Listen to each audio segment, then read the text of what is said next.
नमस्कार, आप देख रहे हैं सी न्यूज़ भारत और मैं हूं आपके साथ आकांक्षा यादव। वक्त हो चुका है न्यूज़ बुलेटिन का और आज इस न्यूज़ बुलेटिन में हम जानेंगे कि बागपत में पुलिस कर्मियों का कौन सा कारनामा आया सामने, बांदा में खाता धारक क्यों है परेशान और प्रतापगढ़ में किसने की घर में घुसकर तोड़फोड़। ये सब जानेंगे विस्तार से, तो चलिए निगाह डालते हैं इस वक्त की खास खबरों पर। जहां एक तरफ देश में कोरोना महामारी को लेकर कोहराम मचा है, वहीं आप बागपत के बड़ौत में देख लीजिए पुलिसकर्मियों के कारनामे। जहां बागपत पुलिस को कोरोना गाइडलाइन के पालन कराने के आदेश दिए गए हैं, वहीं आप साफ तौर पर तस्वीरों में देख सकते हैं कि पुलिसकर्मी कितना लॉकडाउन का पालन करा रहे हैं। एक साइकिल को ताला तोड़कर ले जा रहे एक व्यक्ति को साइकिल मालिक ने देख लिया और शोर मचा दिया। ये मौके पर लोगों ने पकड़ लिया और बाइक पर बैठे 2 पुलिसकर्मी, बाकी आसपास में खड़े सैकड़ों लोग तमाशबीन बने रहे। दीपक कुमार है। दीपक जी, आप कोतवाली आए, क्या मामला है? ये मामला ये है जी, बैंक में गया था मैं, तो ये और इसका साथी था, उसने तो मेरे साइकिल की वो तोड़ दी थी, चैन चुराने के लिए ताला तोड़ दिया। और जो है मेरे इसमें क्या नाम, ये मेरे इस पे बैग पे झपट्टा मारने लग गया जी, लेके भागने लग गया। फिर मैं इसके पीछे दौड़ा जी, ये छोड़ के भाग के आगे पकड़ा जी। फिर पुलिस वालों ने बहुत कोऑपरेट करा जी। ऐसे ये मामला था जी। क्या लोग थे? ये 2 लोग थे जी। आपने पहचाना है ना? हाँ, एक अंदर है जी, एक भाग गया, एक थाने में अंदर है। जो पुलिस ने बहुत कोऑपरेट किया जी। बागपत से सी न्यूज़ संवाददाता इरशाद की report. Banda Jaspura Indian bank शाखा जसपुरा में बैंक मैनेजर के द्वारा खाता धारकों को पैसे की बजाय दे रहे मौत। बैंक के अंदर सोशल डिस्टेंसिंग की खुलेआम धज्जियां उड़ाई जा रही हैं। बैंक मैनेजर व कैशियर द्वारा ग्राहकों को परेशान किया जाता है, जिससे खाता धारकों को काफ़ी परेशानियों का सामना करना पड़ रहा है। कैशियर साहब बैंक के अंदर लोगों से बदतमीजी से बात करते हैं और उनका कार्य नहीं करते। वहीं खाता धारक महिला सुनीता ने बताया कि मैं कई दिनों से परेशान हूं और बैंक से वापस मुझे जाना पड़ रहा है, जबकि मैं महिला डेरा से यहां आती हूं और लगभग आने जाने में सारा दिन निकल जाता है, लेकिन बैंक से पैसे नहीं मिलते और परिवार में शादी भी है, घर खाली हाथ वापस जाना पड़ता है। बांदा से सी न्यूज़ संवाददाता कासिद अली सिद्दीकी की रिपोर्ट। पट्टी कोतवाली क्षेत्र के नंदईपुर गांव में चुनाव के बाद रंजिश में दबंगों ने घर में घुसकर आधा दर्जन से अधिक महिलाओं सहित 2 लोगों को घायल कर दिया और घर में तोड़फोड़ की। पीड़ित की तहरीर पर पुलिस ने आरोपियों के खिलाफ मामला दर्ज कर लिया है। लड्डू नहीं खाओगे तो ऐसे मार पड़ेगा। मारेंगे, लड्डू नहीं खाएगा तो ऐसे मारेंगे। चंद्रमणि उसके घर आके बैठे थे। अपन टीम लेके आए। आपका क्या नाम है? आपका कट्टा बंदूक ले आए हैं, कुल्हाड़ी सब लेके आए हैं। फूलमणि। कै बजे हुई घटना? सुबह कै बजे? 8 बजे। कै लोग थे? अरे बहुत मनाई रहे, चंद्रमणि मनाई रहे, राम अवध रहे, पप्पू रहे। परिवार वही रहे न?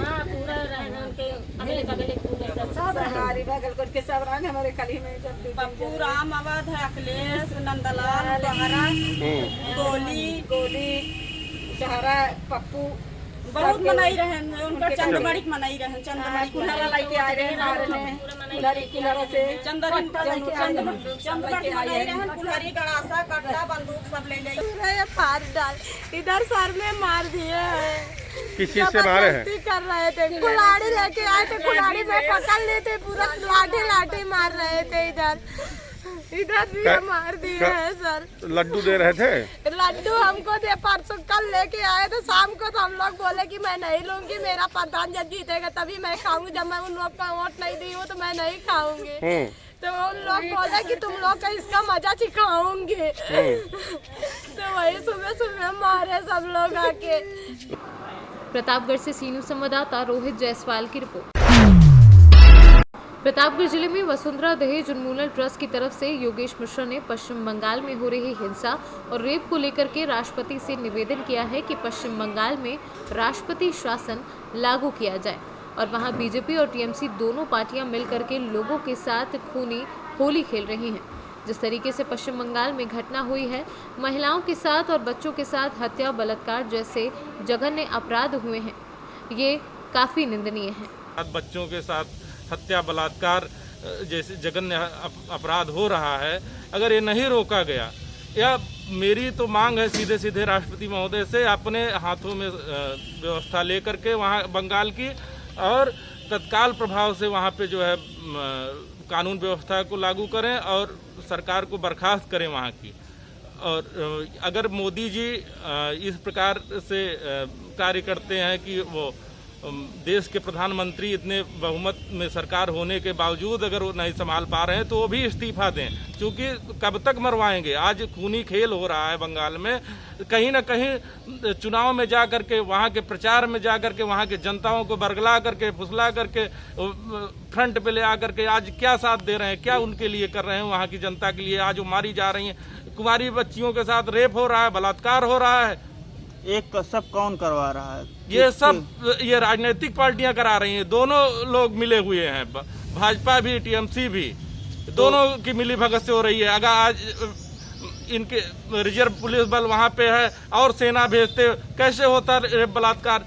खबरें चल रही हैं, मीडिया में चल रही हैं, सोशल मीडिया में चल रही हैं। आज सब पूरा देश जान रहा है, वहाँ बैठे हुए जिम्मेदार लोग नहीं जान रहे हैं। अभी राज्यपाल से बात कर रहे हैं। बात करने का समय है कि कार्य करने का समय? आपको बात करने के लिए शासन दिया गया है।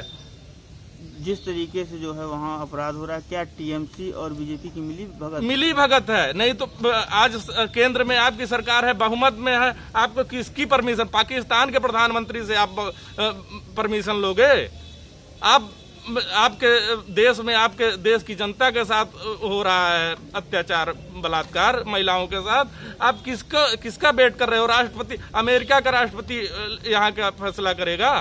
तो आप अगर यहाँ किस तरीके का ज्ञापन देंगे और क्या कुछ होगा? हम राष्ट्रपति महोदय के नाम से ज्ञापन देंगे कि वहाँ पे तत्काल प्रभाव से राष्ट्रपति शासन लगे और वहाँ जो भी दोषी हैं ढूंढ करके उनको सजा दी जाए, और वहाँ पे जो पीड़ित लोग। प्रतापगढ़ से सी न्यूज़ संवाददाता रोहित जायसवाल की रिपोर्ट। प्रयागराज में बढ़ रहे कोविड-19 महामारी को देखते हुए प्रदेश में लॉकडाउन लगाया गया है, जिससे लोग अपने घरों में रहकर इस महामारी से बच सके। लेकिन लोगों द्वारा लॉकडाउन का मजाक बनाकर रख दिया गया है, जिसको लेकर आज प्रशासन हरकत में नजर आया है। उतराव थानाध्यक्ष प्रवीण कुमार सिंह भारी पुलिस बल के साथ बलीपुर बाजार में बुधवार को सघन चेकिंग अभियान चलाकर अनावश्यक रूप से बाइक लेकर टहलाने वालों पर सख्त कार्यवाही करते हुए चालान भी काटे और 4 पहिया वाहन लेकर आने जाने वालों से पूछताछ भी की। प्रयागराज से सी न्यूज़ संवाददाता रणविजय सिंह यादव की रिपोर्ट। आजमगढ़ पुलिस अधीक्षक सुधीर कुमार सिंह के निर्देशन में जहानागंज थाना प्रभारी योगेंद्र पाल अपने हमराहियों के साथ तथा कई थानों की फोर्स बुलाकर गौधोरा गांव में पुलिसिया तांडव मचाकर 19 पुरुष 13 महिलाओं को गिरफ्तार कर चालान कर दिया। आजमगढ़ से सी न्यूज़ संवाददाता सीबी भास्कर की। गुजरात सरकार और आरोग्य विभाग द्वारा गुजरात स्थापना के दिन पूरे राज्य में मेरा गांव कोरोना मुक्त गांव अभियान शुरू किया गया है। नर्मदा जिले की बात करें तो हाल में ग्राम्य विस्तारों में हर रोज कोरोना के केस दर्ज हो रहे हैं। ग्राम्य विस्तारों में रॉकेट की स्पीड से कोरोना का प्रकोप बढ़ रहा है। बढ़ रहे कोरोना को रोकने के लिए तहसील हेल्थ ऑफिसर, मामलतदार और तहसील विकास अधिकारी को जिम्मेदारी सौंप दी गई है। उसी के तहत तिलकवाड़ा तहसील के हर एक गांव में विलेज केयर सेंटर बनाने की कामगिरी शुरू कर दी गई है और ज़्यादातर गांव की प्राथमिक स्कूलों में विलेज केयर सेंटर शुरू किए गए हैं, जिसमें तिलकवाड़ा नगर के एकलव्य स्कूल में 50 बेड की सुविधा के साथ कोविड केयर सेंटर की शुरुआत की गई है। અત્યારે તિલકવાડા તાલુકાના કોવિડ સેન્ટર એકલવ્ય સ્કૂલ પરથી હું બોલી રહ્યો છું। તિલકવાડા તાલુકાનું કોવિડ સેન્ટર છે એ સરસ અદ્યતન વનરાજીની અંદર આવેલું છે। અહીંયા આગળ જે કર્મચારીઓ છે તે બહુ પેશન્ટની બહુ સારી સેવા કરી રહ્યા છે। મારે આપ સૌને બધાને વિનંતી કરવાની છે કે તાલુકામાં બહુ મહામારી ફેલાઈ છે, ગંભીર સ્થિતિ છે એમ કહું તો ખોટું નથી। આ કોવિડ સેન્ટરની અંદર જે લોકો સંયુક્ત કુટુંબમાં રહેતા લોકો છે અને સંયુક્ત કુટુંબમાં રહે છે અને પોઝિટિવ થયેલા છે એ લોકોએ ચોક્કસપણે ટેસ્ટ કરાવી અને અહીંયા આગળ દાખલ થવું જોઈએ। આપણી ગુજરાતની સરકારે ખૂબ મોટા પ્રયત્નો કરીને આ કોવિડ સેન્ટર તો આપણું સ્પેશિયલ બનાવ્યું જ છે, પણ તિલકવાડા તાલુકાના દરેક ગામની અંદર પણ આ લોકોએ સરસ મજાની વ્યવસ્થા ઊભી કરી છે। અહીં આગળ બહેનોને પૂછતા સિસ્ટરોને પૂછતા એવું માલુમ પડ્યું છે કે ડૉક્ટર 2 વખત મુલાકાત લે છે. એ પોતે પણ સારી સેવા કરી રહ્યા છે. સાથે સાથે સવારમાં સાંજે 2 ટાઈમ ભોજન આપે છે, 1 ટાઈમ નાસ્તો આપે છે. નાવા પીવા રહેવાની બહુ સુંદર વ્યવસ્થા છે. અહીં આગળ સુરક્ષા કર્મચારીઓ પણ 24 કલાક અહીં આગળ સેવા આપી રહ્યા છે. આપ સૌ બધા લોકોને મારી વિનંતી પણ છે કે હવે કામ વગર બહાર નીકળશો નહીં.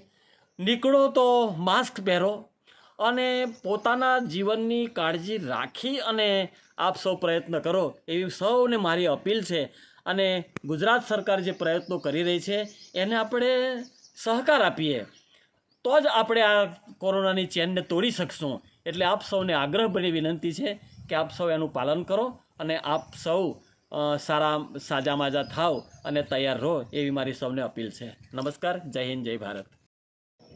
આરજે ચૌહાણ, મામલતદાર તિલકવાડા તાલુકાના તમામ રહીશોને હું વિનંતી અથવા અપીલ કરું છું કે તિલકવાડા ખાતે એકલવ્ય કોલેજમાં હોસ્ટેલમાં 50 બેડની સંપૂર્ણ સુવિધાવાળું કોવિડ કેર સેન્ટર રાખેલ છે. તેમાં તમામ પોઝિટિવ દર્દીઓએ લાભ લેવો તથા પ્રાઇમરી શાળામાં પણ કોવિડ સેન્ટર ઊભા કરેલ છે તેમાં પણ લાભ લેવો તથા સોશિયલ ડિસ્ટન્સ જાળવવું, પૂરેપૂરી તકેદારી, માસ્ક પહેરવું તથા કોવિડને લગતા તમામ સૂચનોનો અમલ કરવા હું તમને અપીલ કરું છું.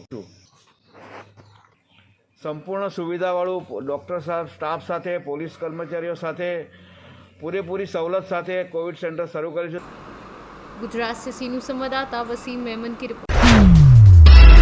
कोरोना के बढ़ते संक्रमण को देखते हुए शासन प्रशासन स्तर पर गाइडलाइन का कड़ाई से पालन कराया जा रहा है। बावजूद उसके दुकानदार नियमों की सरेआम धज्जियां उड़ाते दिख रहे हैं। इसी कड़ी में खरगोन नगर में राजस्व विभाग और पुलिस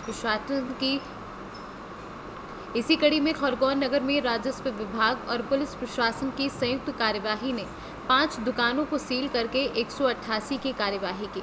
इस दौरान थाना प्रभारी प्रकाश वास्कले ने बताया कि नियम विरुद्ध दुकान संचालन करने पर कार्यवाही की गई, जो लगातार जारी रहेगी। देखिए, लॉकडाउन उल्लंघन करने वाले जो भी व्यक्ति हैं उनके खिलाफ हम लोग लगातार कार्रवाई कर रहे हैं। इसी तारतम्य में आज राजस्व और पुलिस की संयुक्त टीम के द्वारा कस्बे में भ्रमण करके जो दुकानें खुली हुई थी, जिनकी परमिशन नहीं थी, उनके खिलाफ हमने 188 के तहत कार्रवाई की है। साथ ही उन दुकानों को सील भी की गई है और अभी हमारी कार्रवाई जारी भी है। हमारी संयुक्त टीम शहर में भ्रमण कर रही है और लगातार कार्रवाई की जा रही है। सर, अभी कहाँ कार्रवाई किया? ये हम लोगों ने सराफा मार्केट में और रामेश्वर टाकीज के पास कार्रवाई की है। अभी कितनी दुकान है अभी सील की? 5। खरगोन से सीनू संवाददाता प्रकाश प्रजापत की रिपोर्ट। पुलिस अधीक्षक खीरी विजय ढुल के निर्देशन में जनपद खीरी पुलिस द्वारा अपराध की रोकथाम व शातिर अपराधियों के विरुद्ध कठोर कार्यवाही निरंतर की जा रही है और इसी क्रम में खीरी पुलिस द्वारा गैंगस्टर एक्ट की धारा 14/1 के अंतर्गत अपराध से अर्जित की गई संपत्ति के जब्तीकरण की कार्यवाही निरंतर रूप से की जा रही है। और आज उसी कड़ी में पुलिस ने शातिर गैंगस्टर अभियुक्त लतीफ पुत्र अनवर के विरुद्ध गैंगस्टर एक्ट की धारा 14/1 के तहत कार्यवाही की और लगभग 8,34,000 रुपये की संपत्ति जब्त की। लखीमपुर से सी न्यूज़ संवाददाता बलवीर सिंह की रिपोर्ट। भारतीय जनता पार्टी के निर्देश अनुसार कार्यकर्ताओं ने बुधवार को राजकीय नाटा अस्पताल कोविड वार्ड व टीकाकरण सेंटर का दौरा कर मरीजों व अस्पताल को पार्टी स्तर पर हर संभव मदद का आश्वासन दिया। भारतीय जनता पार्टी प्रदेश कार्य समिति सदस्य गणपत बाठिया ने बताया कि भामा शाह, पवन नाटा, सत्यनारायण बंसल व मुकेश सेठिया के साथ अस्पताल के प्रमुख चिकित्सा एवं स्वास्थ्य अधिकारी डॉक्टर बलराज सिंह पवार व ड्रग कंट्रोलर कालूराम के साथ चिकित्सालय में आवश्यक ऑक्सीजन कंसंट्रेटर मशीनें उपलब्ध करवाने पर चर्चा की। राजस्थान से सी न्यूज़ संवाददाता गोविंद हाका की रिपोर्ट। फिलहाल के लिए न्यूज़ बुलेटिन में बस इतना ही। देश और दुनिया की तमाम बड़ी खबरों के लिए देखते रहे सी न्यूज़ भारत।